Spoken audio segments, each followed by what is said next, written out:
Bonjour à tous et bienvenue dans cette petite FAQ bien particulière, tournée à la main avec l'iPhone. On est dans la nature, dans la forêt, pour cette petite balade en compagnie du docteur.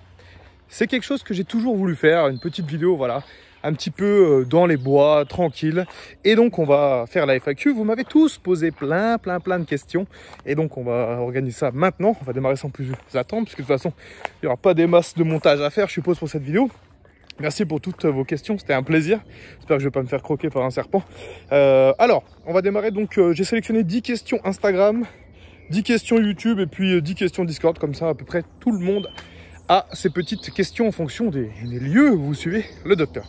On démarre avec les questions Instagram. Une question qui a été posée souvent par, en tout cas 3 fois, par Antonin, Jérôme et Stéphane. À quand une vidéo en duo avec Sturi, Axel, Ali ou encore Yann de Wrestling Clinic?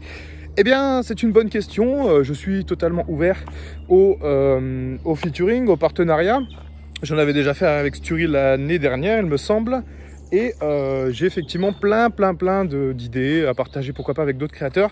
J'ai des idées par exemple de top 5 que j'aimerais bien faire avec d'autres créateurs de catch, un petit peu atypiques en fonction des sujets. Donc effectivement, pourquoi pas mettre en place ces petites collaborations dans un futur proche. Autre question de Nico, mon cher Nico. Comptes-tu faire des streams gaming? Alors, donc ce sont des streams sur Twitch, j'en faisais pas mal à l'époque et aujourd'hui, eh ben, je suis un petit peu lassé, un petit peu par Twitch, mais pas par Twitch, enfin pas par la manière de streamer, la manière de live, mais plutôt par la plateforme Twitch en fait. Vraiment, j'ai beaucoup de mal avec toutes les nouvelles directives, tous les problèmes liés à la publicité, aux créateurs, la gestion des créateurs et du coup, je suis de moins en moins en train de liver, ça ne vous aura pas échappé pour tous ceux qui me suivent sur Twitch et pour l'instant, malheureusement, c'est pas forcément prévu. De temps en temps, j'aime bien faire un petit live de temps en temps avec la team Twitch, mais c'est vraiment quelque chose que je mets de côté et je me concentre exclusivement sur YouTube. Et on y reviendra d'ailleurs un peu plus tard dans cette FAQ. Alors, j'ai noté les questions sur une feuille parce que je suis en train de filmer avec mon téléphone, donc j'ai pas accès aux questions en tout cas. Question de Kevin, comptes-tu parler des super-héros sur Dr Everything? Alors c'est vrai que le Dr Everything, c'est une chaîne que j'aime beaucoup, une chaîne dans laquelle je peux parler de plein de choses, de tous les sujets en fait. Et en ce moment, c'est vrai que je fais quelques vidéos sur Dr Everything, mais de mes 3 chaînes, c'est clairement celle qui a le moins de contenu. En tout cas, une vidéo sur les super-héros, bien pourquoi pas. C'est quelque chose que j'aime bien, ça peut être l'univers Marvel, ça peut être l'univers DC. Si j'ai un peu de temps, en ce moment, je suis en train de prendre beaucoup d'avance sur les 2 chaînes. Donc sur lesquels je suis à 100%, donc crypto et wrestling, mais je pourrais également faire des petites vidéos, pourquoi pas, sur Dr Everything avec des petits top 5 ou des thèmes assez particuliers comme les pires et les meilleurs, qui est un thème que je chéris sur la chaîne Dr Everything. Question de Ricardo, d'Antonin et de Valentin, donc tout le monde, beaucoup de monde en tout cas a posé cette question. Comment as-tu connu le catch? Quel a été le premier match que tu as vu? Alors, la toute première fois que j'ai vu du catch, c'était en 2003, au moment de la rivalité entre Stone Cold et Le Rock. J'étais tombé comme ça très rapidement sur une séquence sur la chaîne Action, je crois. Et ensuite, quand est-ce que je suis vraiment rentré dans le catch? C'est un peu plus tard, en 2004. Donc sur TPS, j'ai regardé encore une fois la chaîne Action. Je savais que ça existait, ça, le catch. Et ça m'avait intrigué, cette 2-3 minutes là que j'avais regardé chez des amis de mes parents. Et le premier match que j'ai dû regarder, ça doit être un Billy Kidman, Rey Mysterio, je pense, à Velocity. À l'époque, c'était Velocity sur la chaîne Action. C'était le show bis de SmackDown. Et voilà, à partir de là, je suis tombé totalement amoureux. Derrière, j'ai eu une petite période où j'ai plus pu regarder le catch puisque mes parents ont lâché TPS parce que ça coûtait une blinde. Et Internet, c'était démocratisé, mais c'était pas encore aussi facile d'accès, hein, les jeunes qui me regardaient aujourd'hui. Moi, quand j'avais 12-13 ans, Internet, ça existait, mais c'était pas forcément très simple. Donc, j'avais des potes qui me téléchargeaient des petits matchs sur Emule de temps en temps, qui me les gravaient sur des DVD R à l'époque, hein, pour ceux qui ont connu cette période. Et c'était mes trésors, c'était mes bijoux. J'avais ces matchs-là dans une qualité dégueulasse et je les regardais tout le temps. Et ensuite, à partir de 2007, j'ai pu vraiment me remettre à fond dans le catch grâce aux DVD, grâce à la démocratisation du catch également en France avec la génération NT1. Bref, c'était une belle histoire. Alors, question de Didi. Regrettes-tu la période 2000-2010 avec les stars? Alors, C'est vrai que c'était une période différente quand même. Niveau catch, c'était pas pareil. Il y avait un peu plus de star power. On avait des Batista, des Cena, des Triple H, des Shawn Michaels. Bref, c'était vraiment des stars, les mecs. Et effectivement, je dirais pas que je regrette en fait, mais c'est plus pareil. C'est plus pareil, c'est certain. Il y a eu des changements, il s'est passé des choses. On a un peu plus de mal à construire des stars. Je regrette pas vraiment cette période. Ça a existé, mais je regrette qu'aujourd'hui, ça soit pas aussi clinquant et aussi marquant qu'à l'époque. Question de Lucas, quel setup de tournage? Alors, mon setup, il est assez simple. J'ai une caméra, c'est la référence Canon 200D. Donc, c'est un appareil à peu près à 500 balles à l'époque. Je l'ai payé, je l'ai acheté au tout début de la chaîne YouTube puisque j'estimais qu'en fait, les abonnés arriveraient avec la qualité et que si j'avais pas d'appareil de qualité, eh ben, j'attirerais moins de monde. C'est un choix assez dangereux parce que j'aurais pu tout à fait me planter, mais j'ai pris ce risque à l'époque. Aujourd'hui, j'ai toujours cette caméra, ça n'a pas bougé. J'ai un micro de caméra Rode, un micro de caméra, je crois que c'est le plus cher. Il me semblait que j'avais voulu mettre aussi pas mal de budget là-dedans pour que ce soit pas mal. À savoir que j'ai pas mal dans mon appartement de réverbération. C'est une comment dire, une isolation de merde, hein, on va appeler ça comme ça. Donc effectivement, je travaille beaucoup sur l'acoustique, mais ça va plutôt bien, ça marche plutôt bien. Le micro de caméra fonctionne très bien, la caméra aussi. Et pour mon setup de stream, j'ai un micro Shure, qui est l'une des meilleures références, je crois, à ce niveau-là, et une Go XLR, donc pour mettre des effets, pour gérer un petit peu les voix, tout ça. Donc c'est assez intéressant, mais je m'en sers finalement pas des masses. Question de Devils. As-tu honte de dire aux gens que tu aimes le catch? Eh bien, chez Devils, je ne dis pas spécialement aux gens que j'aime le catch, puisque je sais que c'est particulièrement stéréotypé. Alors, je dirais qu'en fait, on peut être assez vite étiqueté en tant que fan de catch, et donc je ne m'emmerde pas à dire aux gens que j'aime le catch. Parfois, je leur explique qu'effectivement, je crée du contenu sur YouTube, je rentre pas forcément dans les détails, parce que j'ai pas envie de débattre, j'ai pas envie qu'on me dise « Ah ouais, mais le catch, ah ouais, mais c'est pour les beaufs, ah ouais, c'est pour les nuls. » Non, les gens qui ne connaissent pas, qui ne comprennent ça, n'ont même pas besoin de savoir que c'est une de mes passions. En fait, moi, j'aime à parler de ça, mais j'ai pas besoin de parler de catch à quelqu'un qui en a rien à foutre, en fait. C'est ça la vraie question. Moi, j'aime bien parler de catch à vous. Vous êtes 33 000 à me suivre sur YouTube. Donc voilà, ça fait du monde à qui parler de catch. Mais tous ceux qui en ont rien à faire, eh ben, j'en parle pas. Donc, pas de honte. Question de mon cher Locke. Qu'est-ce que le catch t'a apporté? Alors, qu'est-ce que le catch m'a apporté? D'abord, des grands moments. La passion. Des émotions, des larmes de joie, des larmes de tristesse, et aussi sur le plan personnel, bah forcément, je dirais pas que ça a changé ma vie le catch, mais la chaîne YouTube et tout le développement qui reste derrière. Il y a 4 ans, quand je décide de faire une chaîne YouTube, et je crois que c'est une question qui m'est posée après, d'ailleurs c'est une question qui m'est posée juste après par Aminski, donc voilà, on va faire un peu d'une pierre deux coups.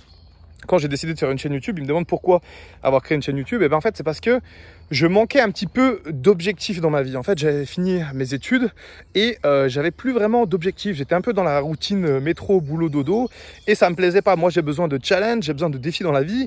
Et cette chaîne YouTube, c'était la parfaite occasion de parler de ma passion et également d'un petit défi de tiens, est-ce qu'on peut pas faire quelque chose sur YouTube? Est-ce que je peux toucher des gens? Est-ce que je peux produire des choses de qualité?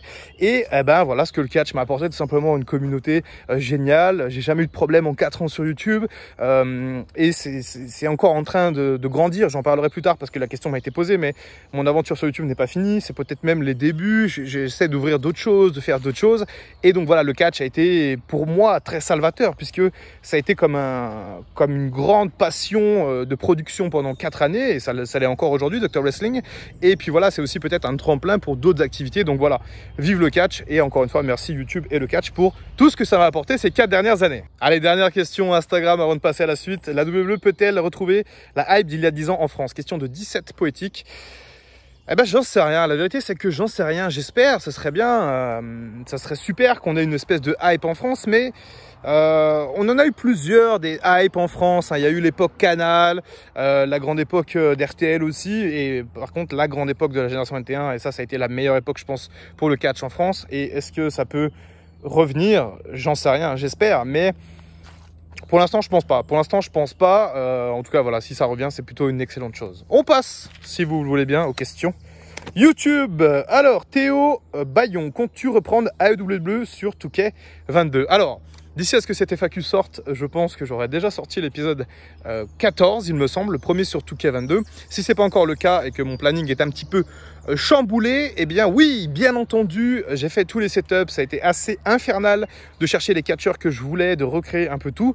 C'est pour ça que j'ai pris un peu le temps aussi également, mais oui, AEW revient et j'ai au moins encore une dizaine ou une quinzaine d'épisodes en tête, bookés déjà, et sans doute que je vais en tourner voilà, une bonne quinzaine. On verra comment ça poursuit un petit peu la hype AEW. Si jamais plus personne regarde dans 6 mois, bah, peut-être que j'en ferai moins ou moins souvent. En tout cas, j'aimerais bien faire au moins une cinquantaine d'épisodes pour avoir une histoire, une vraie histoire sur le long terme à raconter avec ce petit concept bien sympathique qui est AEW. Steven Rossignol. Le meilleur moment catch et le pire niveau émotion. Alors, le meilleur moment catch, peut-être la victoire de Daniel Bryan à WrestleMania 30, j'avais particulièrement adoré. Et le pire, eh bien, je pense que c'est peut-être la retraite de l'Undertaker, la vraie fausse retraite de l'Undertaker, puisque j'avais été assez déçu sur le coup du match contre Roman Reigns à WrestleMania 33 et puis encore plus déçu de le revoir revenir après cette petite hécatombe qui a été WrestleMania 33 et cette hécatombe également qui a été WrestleMania 34 contre John Cena. Donc pour moi voilà, la fausse retraite de l'Undertaker, ça a été dommage. Alors, You Elsace, vidéo sur Chris Benoit ou trop de risques? C'est une question qu'on me pose depuis des années, c'est une vidéo que j'ai toujours voulu faire, le retour sur l'histoire de Chris Benoit, mais, je ne suis pas certain que ce soit une très bonne idée. J'ai entendu des histoires, des youtubeurs américains qui ont eu des problèmes, qui sont fait shadow, je sais plus quoi là, bref, quand on n'apparaît plus trop sur YouTube, à cause de ça, avoir des sujets polémiques, ça peut être compliqué. Et je le vois bien sur Dr Everything, la moitié de mes vidéos sont assez sujettes à des un peu contre les règles YouTube, enfin contre. J'essaie de faire en sorte que ça soit bien, mais quand je parle des pires années de l'histoire ou des théories du complot ridicules ou encore des anecdotes de la Première Guerre mondiale, à chaque fois, ça pose un problème d'éthique et de morale pour YouTube. Et bon, pour l'instant, j'ai pas eu de problème, mais je sais pas, ça se trouve ma chaîne est shadow truc là et j'en sais rien, bref c'est pas grave. En tout cas, je ne prendrai sans doute pas de risque avec Chris Benoit puisque voilà, la chaîne tourne bien, elle a beaucoup évolué avec les années et j'ai pas spécialement envie d'avoir des problèmes aujourd'hui avec YouTube après toutes ces années. Donc pas de vidéo sur Chris Benoit, mais j'en parle quand même de temps en temps. Je parle pas forcément du drama qu'il y a eu, j'en ai parlé dans une vidéo qui est le top 5 sur les catcheurs au destin brisé, qui est une vidéo démonétisée d'ailleurs à cause de ça, parce que je parle en détail de l'affaire Chris Benoit, mais je pense pas en reparler particulièrement sur la chaîne YouTube pour le moment. Best pay-per-view hors Big Four et pourquoi la gimmick de Docteur? Depuis tout à l'heure je tourne comme un con mais j'espère que ça vous donne pas mal au ventre. Alors mon pay-per-view préféré hors Big Four, je dirais que c'est Money in the Bank puisque c'est un pay-per-view à part avec une stipulation complètement à part et que ça permet d'avoir souvent des surprises, souvent des débuts de storyline avec des vainqueurs potentiels. Donc voilà, je pense que Money in the Bank c'est clairement peut-être mon pay-per-view Big Four préféré, enfin hors Big Four préféré. Pourquoi la gimmick de Docteur? Eh bien, quand je suis arrivé sur YouTube, j'estimais qu'il était assez nécessaire de se démarquer. J'avais besoin d'un personnage, j'avais besoin d'un nom. Je ne pouvais pas m'appeler juste, je sais pas, juste un nom standard, ça m'aurait pas plu. En fait, il fallait quelque chose de qu'on puisse reconnaître. Après, oula, putain, il y a des trucs qui bougent par terre. Pas serein. Après c'est comme tout, la gimmick Docteur est restée. J'ai créé Docteur Gaming ensuite, que j'ai arrêté pour faire Dr Everything, puis maintenant Docteur Crypto, c'est le Docteur, voilà, c'est la gimmick de Docteur. Alors je ne suis pas docteur dans la vraie vie, hein, loin de là, je m'intéresse pas mal à la médecine, mais j'ai pas les diplômes en tout cas pour me faire valoir en tant que docteur, donc voilà pourquoi Docteur, tout simplement, parce que je trouvais ça classe. T pour Tim, t'as fait quoi comme étude? Plus, qu'est-ce que tu penses du traitement de Morrison? Alors, qu'est-ce que j'ai fait comme étude? Bonne question. Alors c'est une bonne question effectivement puisque mes études sont assez compliquées. J'ai pas eu le brevet des collèges en 3e, j'étais un élève assez turbulent on va dire.